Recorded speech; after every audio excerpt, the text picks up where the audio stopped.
I do want to share that I was under a false impression. I thought that last year I got top 30% most. Well, I forget if it was shared or followed podcast globally. Actually, let me check that right now. As a matter of fact,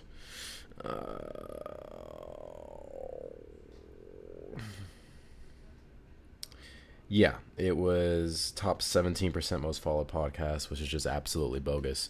And that was last year, so I can only dream of what this show is going to be capable of achieving this year. And speaking of achievements, I managed to achieve a couple of late episodes, specifically this one that I'm posting right now. My grandmother did pass away a couple weeks ago, so I actually had to travel outside of the country to go to her funeral, and I spent a couple days in Honduras with family. And the experience overall was pretty eye-opening, and I very much am going to welcome that experience into the other calls I'm going to be having with people. But I'm really excited this year. I got so many different just crazy calls, and they just keep getting crazier and crazier and crazier, and I'm getting more and more accomplished with these titles that I'm posting, and I'm very, very happy about it, and I'm very grateful. Once again, please rate the show if you guys can, on whatever app it is that you're using. Tell a friend, tell your mom, tell your dad, tell your sister, brother, whatever it may be. And I hope that you enjoy this episode. This guy claims to be immortal. Don't know if I believe him. Don't know if he will, but let's find out. Yo, Jackplex, answer the fucking phone, dude.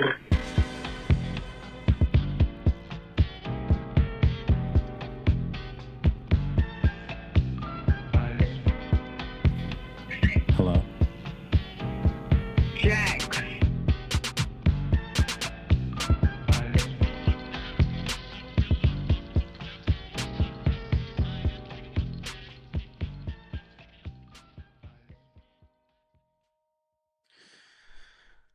Okay, so what's interesting to me about you, it's like a breath of fresh air. You are immortal. I must admit, there's a part of me that's slightly skeptical of this. I have not met any immortal people as far as I know. As far as I know, death is a consequence of living in this three-dimensional reality here on Earth. And I think the first question I have is, why are you exempt to death? Why are you immortal? That is a question I have pondered for many years. I don't actually know how it came to be. Although, side note here, I am mortally sure that if I were to be dismembered or beheaded, I would greet death as an old friend. I don't know why I'm exempt. I genuinely don't. When were you born? That would be the January 7th, 1357. So you've lived for, that's 700 years. 665, I believe somebody pointed out. Do you feel old? That first occurred to me in probably the 1700s, with more ease of use and comfort inventions being made. Do you age? Like, does that physically show, or that's just not a thing? Like, what age do you look like? I always say that I look somewhere between the ages of 25 and 30. I do not appear to age. To see your parents already pass away, right? Yes. At what age were you when they passed away? I was 11 when my mother passed away. She died of a very terrible sickness. Dad never really told me what it was. And I was probably early 40s when my father passed away. Did he pass away of old age or sickness or? It was during a battle. What, I guess, nation were you born in at that point in time in the 1300s? Just south of modern day London. Your mother had passed away. Did you have any siblings? No, I did not. From the point of time where your mother passed away up until your father passed away, you know, this big chunk of life, so to speak, what were you doing? Well, so after mom passed away, Dad and I stayed in the north of England for a little while he was trying to figure out what to do. And then from the ages of about 13 to just before my 15th birthday, we lived in what is now Northern Ireland. So that would have been from the ages of about 15 to about 20. I don't know the right term for it, drafted, might be close in definition. to the King's Army at the time. Didn't do a whole lot after that. And then I moved to modern day Greece with what I consider to be the love of my life at the time. She passed away about 10 years later when the city we were living in was ransacked by the Ottoman Empire. Right after that, I moved back to Northern Ireland, visited Dad for a while. I did buy my own property, and it was on that property that I first noticed things strange happening with me as far as what I now know to be my immortality. When you were in the King's Army, did you ever get wounded or hurt? No, most of what I did was espionage, so a spy, more or less. There was very, very few times where I was in danger of being harmed. Scoping back to like your whole life, I guess, was there ever a point where you were faced with extreme danger, extreme physical consequences? And if so, like, you know, do you have like an advanced healing factor? Do you? I do actually. Or what I believe to be advanced, I guess. As an example, in early 1950s, I had enough of life at that time and decided to try things until they worked. It wasn't until about 2 years after I started trying that I had gone back to Northern Ireland and jumped off of a cliff. Landed, hurt pretty bad. I still do feel pain. I still do bleed. I wish I didn't, but I do. And it took probably about a week for the wound in my chest to fully heal. I do have a very small scar from it. That jump should not have been survivable. I guess we could get like a little philosophical here. In your 700 years or 660 and so years of life, what do you think is the point of life? I've had many definitions over the years. The one recurring one is, and as cliche and I guess cheesy as some would say, as this is going to sound, it's to help other people. I would agree with that 100%. I think that's actually what it's all about. But would you say that you know this for a fact, that this is the point? I mean, I obviously can't be 100% sure, but as I said, it does seem to be a reoccurring thing. Do you notice like that the universe has like an algorithm, if you will? Yes, actually. History seems to be on a 20, a 50, and a 100-year loop. Elaborate. So every about 20 years, new trends or fads come back into play. Styles that occurred will come back and phase out. Every about 50 years, issues and problems in the world will come back and be resolved in new ways. And every about 100 years or so, entire generation is forgot, and the new generation, without knowing the generation of the past, will almost exactly repeat what happened about 100 years ago. But you'd say that there's overall just very, very slow advancement. Yes, very. So we've talked about this algorithm. What do you make of karma? Do you think karma's real? I do. If you think it's real, what is it about good actions and bad actions? What is it about the intent of these actions that affects this algorithm, so to speak, of the universe? Well, I'm sure you've heard the saying, be careful what you wish for, you know, it might come true, or that will come back to bite you later. That seems to happen about every 20 or 30 years or so for populations of people. So as far as karma goes, if that's not karma, then I don't know what. Do you have like a historical example? More recent history, I guess. The civil rights movement of the 1960s and everything that entails with that. We're seeing that again now, especially here in the US, just on a different scale and with a different outcome.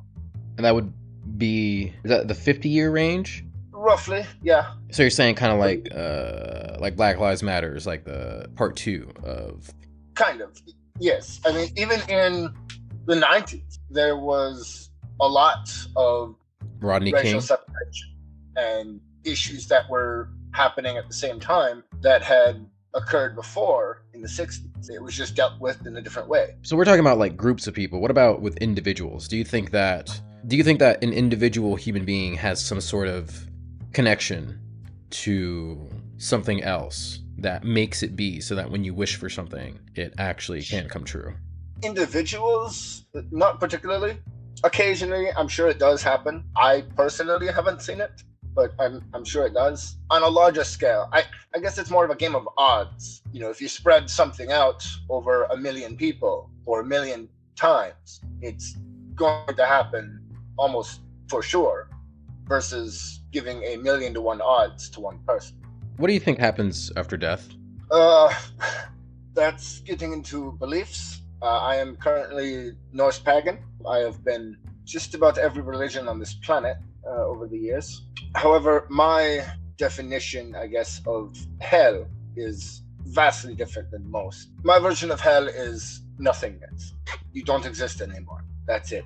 That was your chance. Under Norse paganism, how do you reach the requirement to go to hell, or to not exist anymore, so to speak? Various ways. Bad actions, bad intentions. Yeah, I mean that's kind of widespread across most religions. So I guess the circumstances of your death, because even if you were a bad person in life, but you died in battle, or you died in some sort of fight, you would still be granted access to either Folkvanger, Valhalla, but there is another one. So even if you were a bad person, you would still be granted access to one of those three. Do you think that's moral? What do you mean? You think that it's fair for you to be a bad person and still have access to a place like Valhalla, where, you know, warriors drink, eat, feast, and I'm pretty sure that they're awaiting the day of Ragnarok, correct, in Valhalla? Yes. Do you think that that's fair, morally? I mean, by today's standards, no, that is not. However, the circumstances of your death to be able to gain access to those afterlives would be penance enough to grant you access to them. I'm not trying to like peg you on this. Like, I am genuinely curious. So like, let's say I'm in battle, so to speak, and I'm killed painlessly. Is that still fair, even with all the bad actions I could have done in my life? Let's assume that the badness outweighs the goodness. Do you think that that's still fair? Again, I will say, by today's standards, no, absolutely not. However, dying in battle,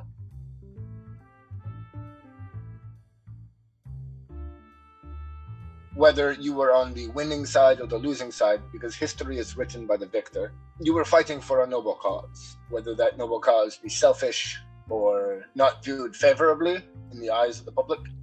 In your mind, it would have still been a noble cause.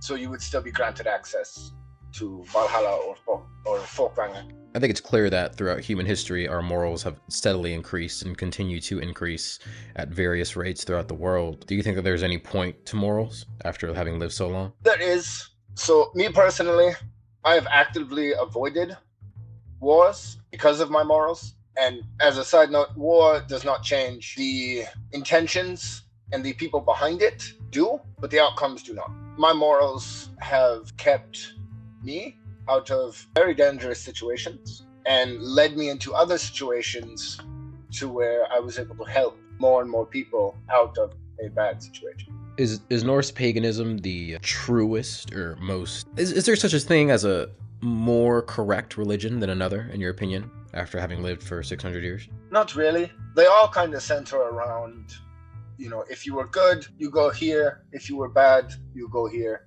That is the basis of almost all religions. Somebody has to be close to having it the most correct, but I mean, I am only human. So I can't say without a shadow of a doubt.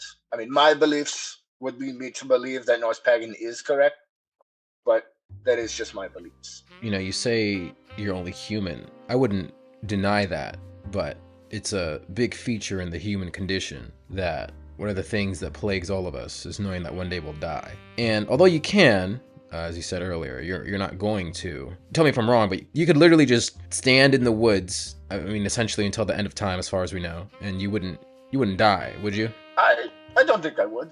So It would be very uncomfortable, but I don't think I would. So, I mean, are you human?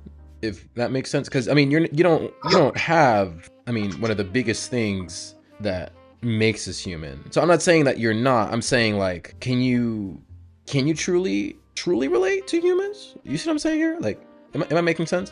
I get it. I do understand death, and even though I am immortal, death still does scare me. I do still fear it. But as far as knowing for sure that I will experience it, that's where I differ. But everything else is essentially the same. There's not much of a difference between me and any other person on this planet. Are you jealous? Like, do you feel like some type of resentment or some type of jealousy that you can't die the way the rest of us are just naturally going to? Like, do you ever want to meet death? Finally find out what it's all about? I do. As I said, back in the early 1950s, I had attempted. That was me being kind of done with life. My plan was to share as much of my story as I possibly could, because, it didn't matter, right? Well, in talking with people and seeing more open-mindedness to this than I have in the past, it gave me hope to stay for a bit longer. And my definition of a bit longer is vastly different than most people's. I need you to be honest with me. Were you ever racist in your 600 years of life? There's no way you weren't. I'm sure I was at one point, but at least not for, I want to say, the last 175 years. So it's been a while. So in the 1700s, you were racist? Probably. I'm pretty sure that the biggest race that was being kind of shit on in the 1700s was black people.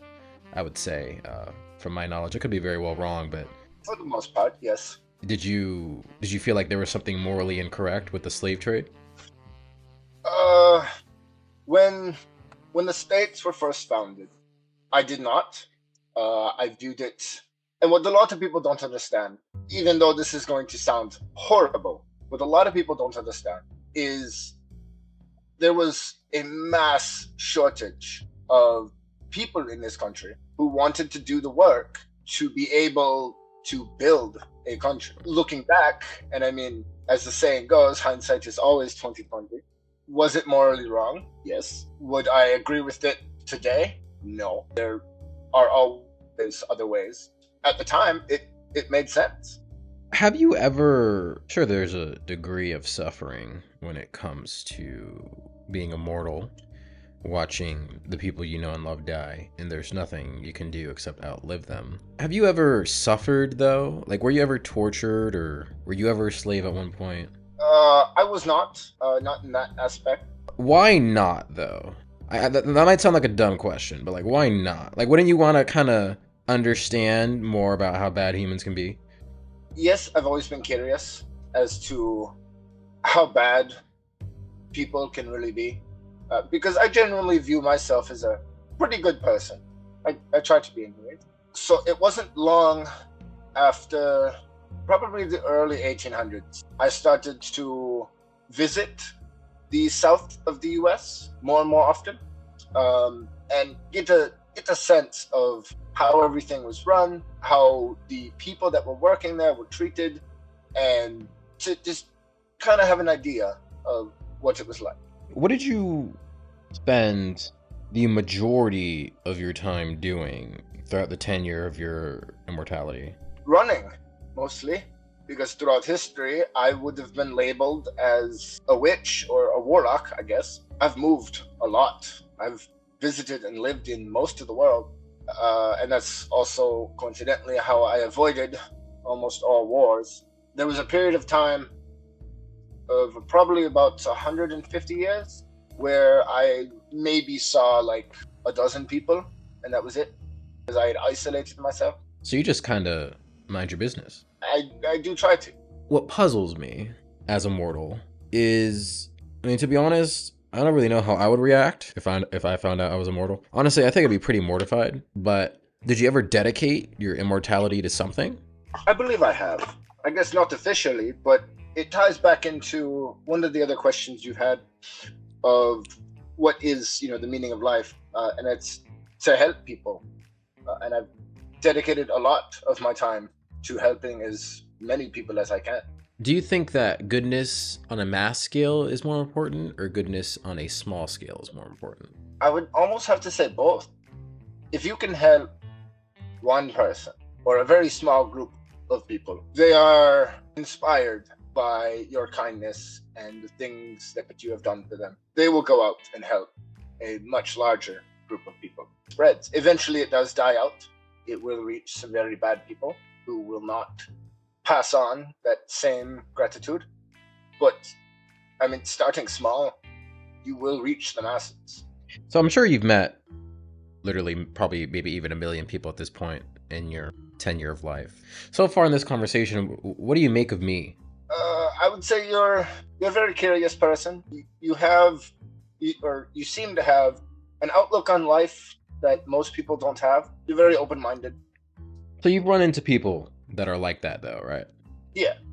What do you think that their purpose is or was? As far as what? Living, right? Because we all have these personality traits, and these traits kind of make us into who we are based off of our childhoods, our own biological influence from our parents, things that we do and don't like, hobbies and experiences that shape us, the levels of knowledge, whether it be through dreams, conscious experience, or just your own imagination. All these things ultimately come together into culminating into the person and people that we all are today. But I do find that certain personality traits and certain ideals do lead people down a similar path or a similar road. Not the same, but similar. So when you meet or have met people that have these similar traits that I do, what did you think or find or interpret their purpose to be? For the most part, it's to make life more bearable for people around them. Everybody goes through hardships at times, and it's people that have that open-mindedness and are able to listen and ask questions and talk to people in a way that makes them think, that makes life more bearable. What's the point of suffering? In what context? I don't know, like every context, right? I mean, how is it that I get to sit here comfortably while there are actual human slaves in Libya getting whipped and tortured and other heinous acts? I'm sure somebody is likely getting murdered, raped, you name it, currently here in this moment. There's nothing I can do about it, but it's definitely happening on our planet. What's the point of that? I wouldn't say there's really a point. It's more of the circumstances you find yourself in and other people's choices. Suffering for the most part is not usually self-inflicted. It's usually done by the hand of another person. And if you or anybody find themselves in a situation to where their life is in the hands of another, and that other person is not such a good person, your life is in their hands. It's out of your control. So there's really no point, I would say, other than, I guess, maybe some satisfaction in the person who is causing it. But that would be about it. Do you think that humanity will ever reach a point where suffering is, if not non-existent, mitigated to its fullest? Yeah, probably. Living as long as I have, and especially with the more recent boom of technology and comfort and ease of use, sharing of information and the internet and people connecting better, there's been, from my point of view, a lot less, exponentially less suffering in the last 50 years than there has been in the other 600 of my life. Very true. You have any friends? I do have one who I consider to be my best friend. We've been friends for the last 35 years or so. He does know about my condition. He's kind of followed me around. Is he immortal too, or is that just a you thing? No, he is not. Are you sad knowing that you'll live to see him die? I am. I try not to think about that too much. You guys ever talk about that, or that's... We used to, quite a bit. In the first probably 10, 15 years of our friendship, we did talk about it quite a lot. And we've both kind of come to the agreement, I guess, that when it happens, it happens. I will more than happily be there because he has sacrificed a lot of his life to me, because I move every 5 to 10 years or so, more recently anyways, and he kind of follows me wherever I go. So he's given up friends, family, given up a lot. Why did he do that? Are you guys just that close? Yeah, we are very close. I did not ask him to do that by any means. I could never ask anyone to do that for me. He chose to. He wanted to continue the friendship, and it went from there. I actually didn't tell him about my condition until after he had followed me the first time when I had moved. Because when I move, I change identity. I get new documents, new IDs, stuff like that. He had asked about it, and rather than lie, I told him the truth. He obviously did not believe it at first, but as the years went on and he saw that I did not appear to age and that he did, grew to believe me and asked many, many more questions. You know, I could definitely see why you wouldn't, but how come you never turned yourself into science? There was a lot more immortals that I knew about, probably about a century ago. Most of them tried to come out publicly and share that they were immortal and how long they have lived and what they've experienced. Obviously, this was before the internet and before the mass sharing of information. So it only got out to a very, very few people. And the people who did come out as immortals were captured by governments and agencies and whoever else, and were experimented on and eventually killed. Are you kind of waiting till our morals kind of get better before you do that? Or is that just not in your plans? Yeah, a little bit. But again, at the time, I was done with it. I figured it didn't matter. But as I had said, seeing the open-mindedness of people nowadays has brought me hope and giving me a new reason to want to share more of my story with more people. Are you scared that when I upload this, they might find you? Or are you prepared for that? Not really. It is just my voice and my birth name. I do not go by that name in person. So the chances of them finding me before I can disappear again is very, very low. How often do you and your friend talk? Just about every day. Do you ever talk to anybody else, or? A few people here and there. I do run a business, so I do have customers who come in and they like to talk and have conversation, and that's fine. I don't have nothing better to do with my day. Can I ask for like a vague thing of what your business, like food, sales? Numismatic sales, coins, currency. Oh, money, okay. Stuff like that. Do you ever miss your parents, or did you put that behind you? I do. I think about them from time to time. Do you wish that they knew? I wish my mother. My father, I'm sure he had an idea. He knew me until I was probably about 40. And I myself discovered my immortality between about 25 to 30. And I'm sure he noticed that I didn't age or change very much. I'm sure he knew, but he never officially knew. I never told him. Because at the time, even I wasn't sure.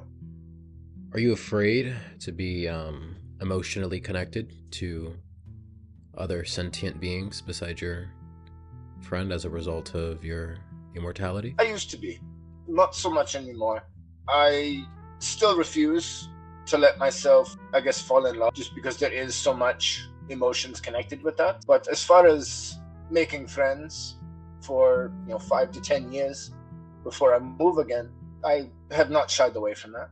Isn't life kind of I'm not trying to shit on you here, but don't you think that life is kind of dull without love? It is. It really is. Are you afraid of suffering? Are you afraid of feeling the inverse of love, which is absolute grief? Yes, actually. I think most people are. But knowing that I will have to deal with that grief for many lifetimes, that terrifies me. How come you never tried to be like a world leader? I feel like, I mean, I wouldn't really know unless I was, but if I was immortal, I feel like I would grab like the most important books in human history and philosophy and political science and sociology and just read everything and gain all the knowledge that humanity has to offer, and then create a perfect plan to make equity and absolute equality nigh flawlessly with, you know, several lifetimes of time. I mean, you're still a human, so I'm not gonna shit on you for not doing that, because I mean, I don't know, it sounds like you had a pretty rough life. I don't really I don't really think you had like the emotional capacity to do that, but you know, did you ever think of doing something like that? It has crossed my mind a few times. I guess the reason why I ultimately decided not to would be just the fear of being discovered and the fear of the consequences of being discovered. You could change a lot, right? Because I mean, you have like the time. You literally have the time. Like we don't have the time physically. I mean, I guess we do, but we have the time until we don't. Like, but you have the time until you do. You know what I mean? I do, and I guess that's why it's crossed my mind quite a lot. But as I said, the fear of being discovered and the consequences of that outweigh the good that I think I could do. Don't you think that you could like learn how to hack, learn, I mean, everything, right? You'd learn how to defend yourself, perfect place to hide in the meantime to you know, gain a following, and or do you just think that's just a lot, right? If I were to do it, especially in today's age, it would take a lot longer than I would have the patience for. Just due to, I guess, people being desensitized to a lot, and a lot of people not seeing what is wrong with some of the things that might change. What would you say to the average listener listening to this, thinking that you're full of shit? Whether you believe me or not, my life doesn't change. Your life doesn't change. I don't need everybody to believe me. I wouldn't believe me if I was not in my situation. Ultimately, it doesn't affect either of us. So what's the harm believing in something that, I guess, I don't want to say greater than you, but believing in something that is out of reach of most people. If I found out I was immortal, I feel like around like the 200-year mark, I would go on like an ego trip. Did you ever go on an ego trip? I did for a bit. It was probably around the early 1600s. I had gotten bored of life, but didn't think to try to end it or do something in that manner. I wanted to explore. I wanted to leave what is now known as the old world, go places and do things that I had been scared to do before. Even though I knew there was no chance of any of it causing me harm, I was still terrified of it. So in the early 1600s, I hopped on a boat and moved here to what is now the US. How do you feel about the United States? It's my area right now anyways. I try to pick a lot of areas like this. Very quiet to themselves a lot. No real big cities around. You know, I guess mob mentality, because that happens whether you want it to or not. I like it. I don't particularly agree with everything that goes on with the leaders of this country. It hasn't been run into the ground yet. So we got that going for us. You think it will be soon? Next 100 years? 200? With the advancements that the US has made in the last 50 to 100 years, and the superpower that the US is across the world, it's going to be a long time before it falls. It might fall internally, but even then, that won't affect its shadow on the rest of the world. You don't think that China's gonna blow America out the water? No. China has been a threat for many, many years, but mostly been words. Not much has been done physically by China to the US. Honestly, Japan was a bigger threat the early 1940s than China ever was. By 2025, China will be the richest nation on the planet, alongside 2035 or 2030, they're projected to bring every individual in the country out of poverty. How does that make you feel? And, you know, there's a lot of, I'm not saying China's perfect, by the way. These two facts, that is undebatable. This is reality that we live in. How do you feel about that? That's a real superpower coming into power right now. Oh, absolutely. China has been on the rise for Since the 1950s, I'd say, right? 50s, 70s, 70s.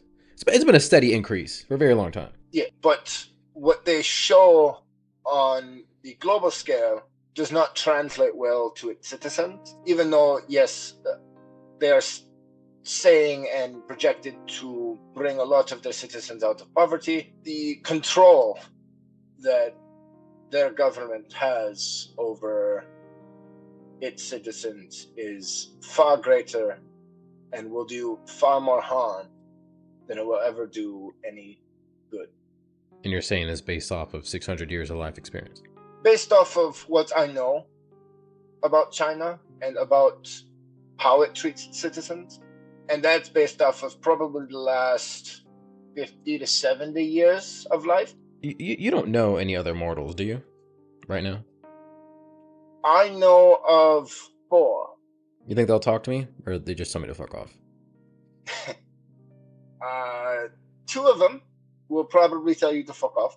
One of them probably will never get a hold of. The other one might talk to you. Have you lived in every country? Because, I mean, I just keep thinking if I'm immortal, like once I feel like I'm going to have like a teen phase in my 200 years where, you know, I have my little ego trip.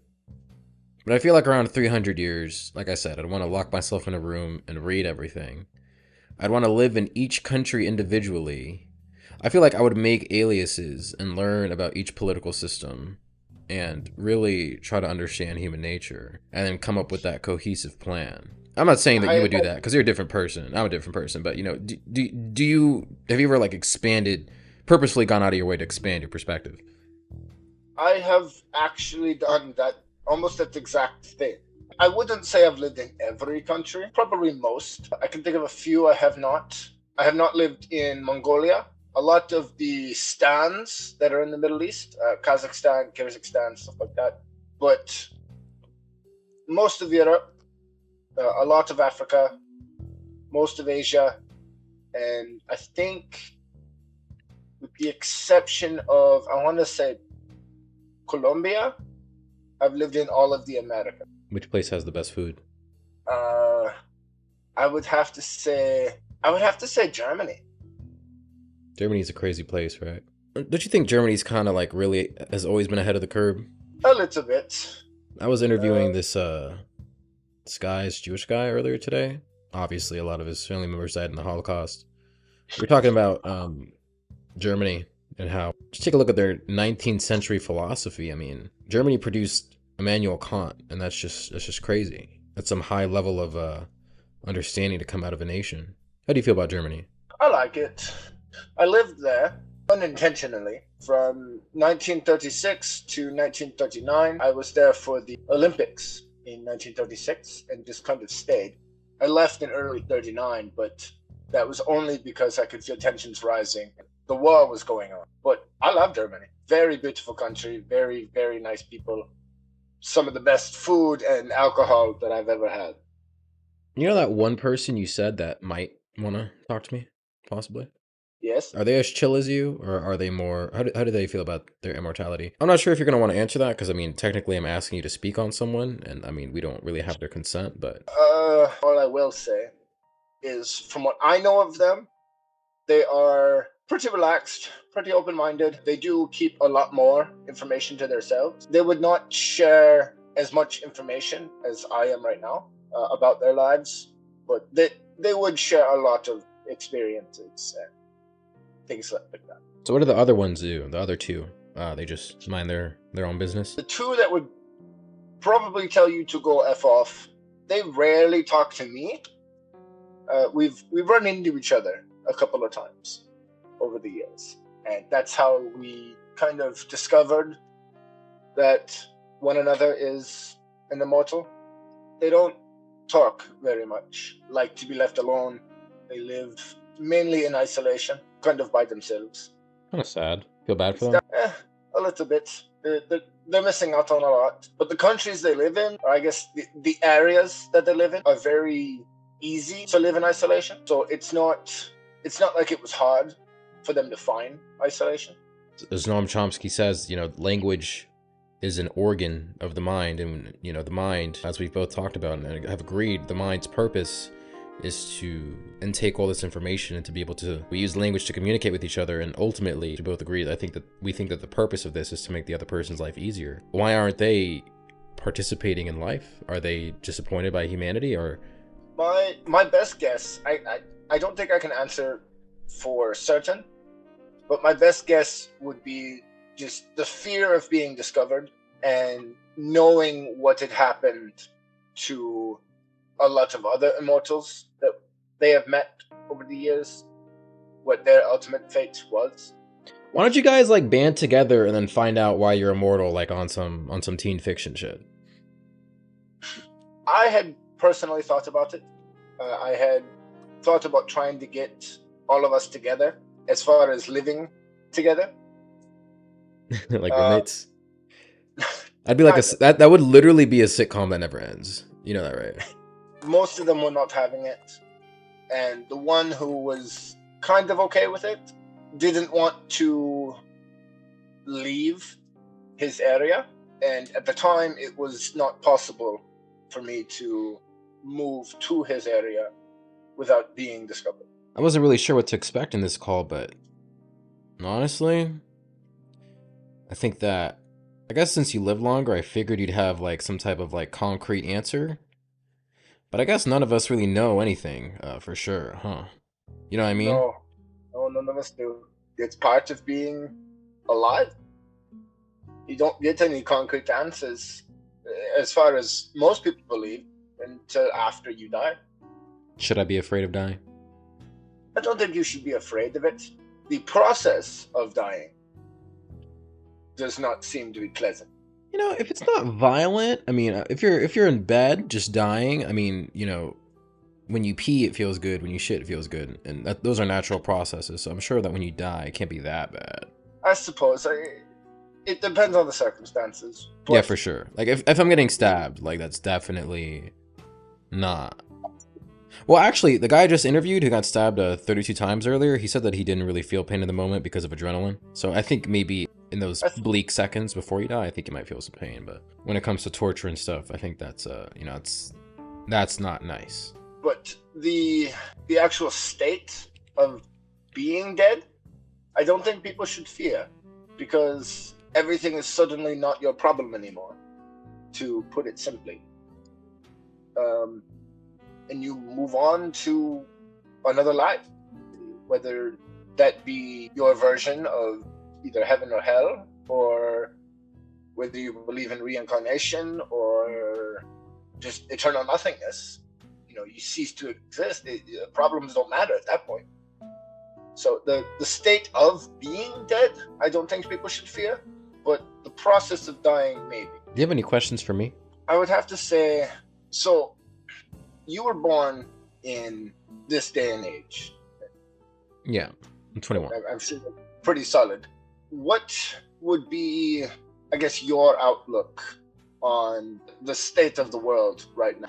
I think things will get worse before they get better. I think that there's a deliberate and constructed eradication of critical thinking. And I think that I think that we all need to expand on our concept of empathy. I think that in the next 100, 200 years, I think that the two huge ethical dilemmas and problems that are going to be coming up on our generations will certainly be the creation of artificial intelligence and having to decide what is consciousness and what is not, and what is sentience, and what is these nigh philosophically impossible questions to answer regarding artificial intelligence and its rapid expansion. I also believe that climate change will be another great unifying issue for all of us to face. Now, I also see and believe that a lot of people believe under our current economic system here in the West, and the West has so much global power, capitalism, a lot of our labor is made strictly to produce capital, which in turn gives the United States power. This ruthless creation of power through capital can't exist without a planet. So I do believe that even the highest of pigs do realize that this cannot stay and remain forever. I think that these companies that are at the top, Nestle, Amazon, billionaires, millionaires, all these people that actually control our country, realize this and they see this. And I think that in time, as more disasters happen, in time with climate change and the philosophical questions of AI, I think that these two issues will ultimately force humanity into critically thinking with AI, and it will force us into having empathy for each other with climate change. I think that these two big issues are going to be a test of sorts to see if humanity deserves to exist. If we can't solve these, I mean, then there's only one way to go, right? So I do think we'll pull through, though. I think, like I said, I think it'll get worse before it gets better. I definitely see a constructed lack of critical thinking through the educational system that we have here in the West. They teach you information, but they don't teach you how to think about information. The web of knowledge, so to speak, through biology, physics, sociology, political science, international relations, all these different subjects are not interconnected as well as they definitely could be in our educational system. College should be free. Education should be probably our number one value next to empathy for our fellow citizen. You know, these ideas need to be pushed more. I think that there's a lot of ideas that extend on hyper individualism and ideas that extend on a ruthless conquest for power through capital, and I think that the latter half of these ideas are ultimately fruitless. But I do think that in time these concepts and ideas that I had discussed will eventually prevail, and I think it will begin to lead us into our true nature as a species. So, not to distract from what you had said, because that was a lot and that was amazing. Thoughts on AI. How close do you think we are to having AI at that level be in our daily lives? Well, I mean, AI, it exponentially improves on itself every day, right? The more that you use it, the more that it actually learns. So, give or take 5 years, probably less. But to implement it on a nationwide or even a continent-wide scale, how close do you think we are to that? Well, we're already seeing that in media, right? I mean, there's AI generated content when it comes to articles. There's AI generated images. There's a huge debate on AI art right now. Personally, I do believe that as of right now, I think that AI art is art, but you have to make sure and say that it is AI art because AI art is different from human art. That I will admit. We have, these mediums that AI is learning, and keep in mind that art and music are two mediums that are exclusively found in human nature. These things are not. You cannot find well, I suppose you could find a bird singing, but generally speaking, throughout other animals in the animal kingdom, acting, dancing, singing, music, all these things, a lot of these things primarily are exclusively in the school of humans, so to speak, and artificial intelligence has learned this. So really, it's just simply a matter of time before it picks up on more binary subjects such as science, especially mathematics, which is very binary. Likely history it'll be able to remember, and so on and so forth. I haven't quite grasped the, extent of AI. For the most part, I do believe I have kept up with the times. But AI has been one thing that has almost always eluded. AI will be a philosophical dilemma for the species very soon. I don't know why people aren't talking about it that much. Now we're talking about content. We're talking about this and that. How long it'll take for you to go to a Walmart? It's not going to be robots. There's not going to be actual physical robots walking around. That's too expensive. They figured out AI and how to put it on a screen. You know what I mean? So I think that when you go to a self-checkout, for example, it'll just be a simpler process. AI as it stands right now, I think will be more prominent on a screen level, things that just require using a screen, a computer. But as for actual robots existing walking around, I'd say that's 15 years. Not yet. I guess this is just me more thinking out loud and trying to put it in my perspective. One of the greatest, in my opinion, achievements of mankind more recently has been ideals and inventions that have provided comfort and ease of use to people, and it just made tasks easier or make doing said tasks more comfortable. We had brought up slavery in the past. Farm machinery nowadays makes that task far easier. It's less harmful. It's more comfortable to do. And I had kind of had this ideal before, you and I had talked, but more or less confirmed it, that AI is going to be more of a ease of use and comfort for humans than anything else. Would that be right? Could it be used for nefarious purposes? Of course, but we would hope it would be for those purposes. But yes, Because I don't have any more questions. I think I just have this is my last question. Do you think I'll be successful? In life, Yeah. everybody is successful to some extent, whether it be on a grand scale or just more localized. Everybody's successful to some point. As far as more specific things, like social media or this podcast, from what I've seen, and the research I had done on you before making this call, you seem to have the patterns down to a consistent upload, an intro that is immediately recognizable, kind of a brand. And almost all successful things have their brand that I've seen. So I would say, yeah,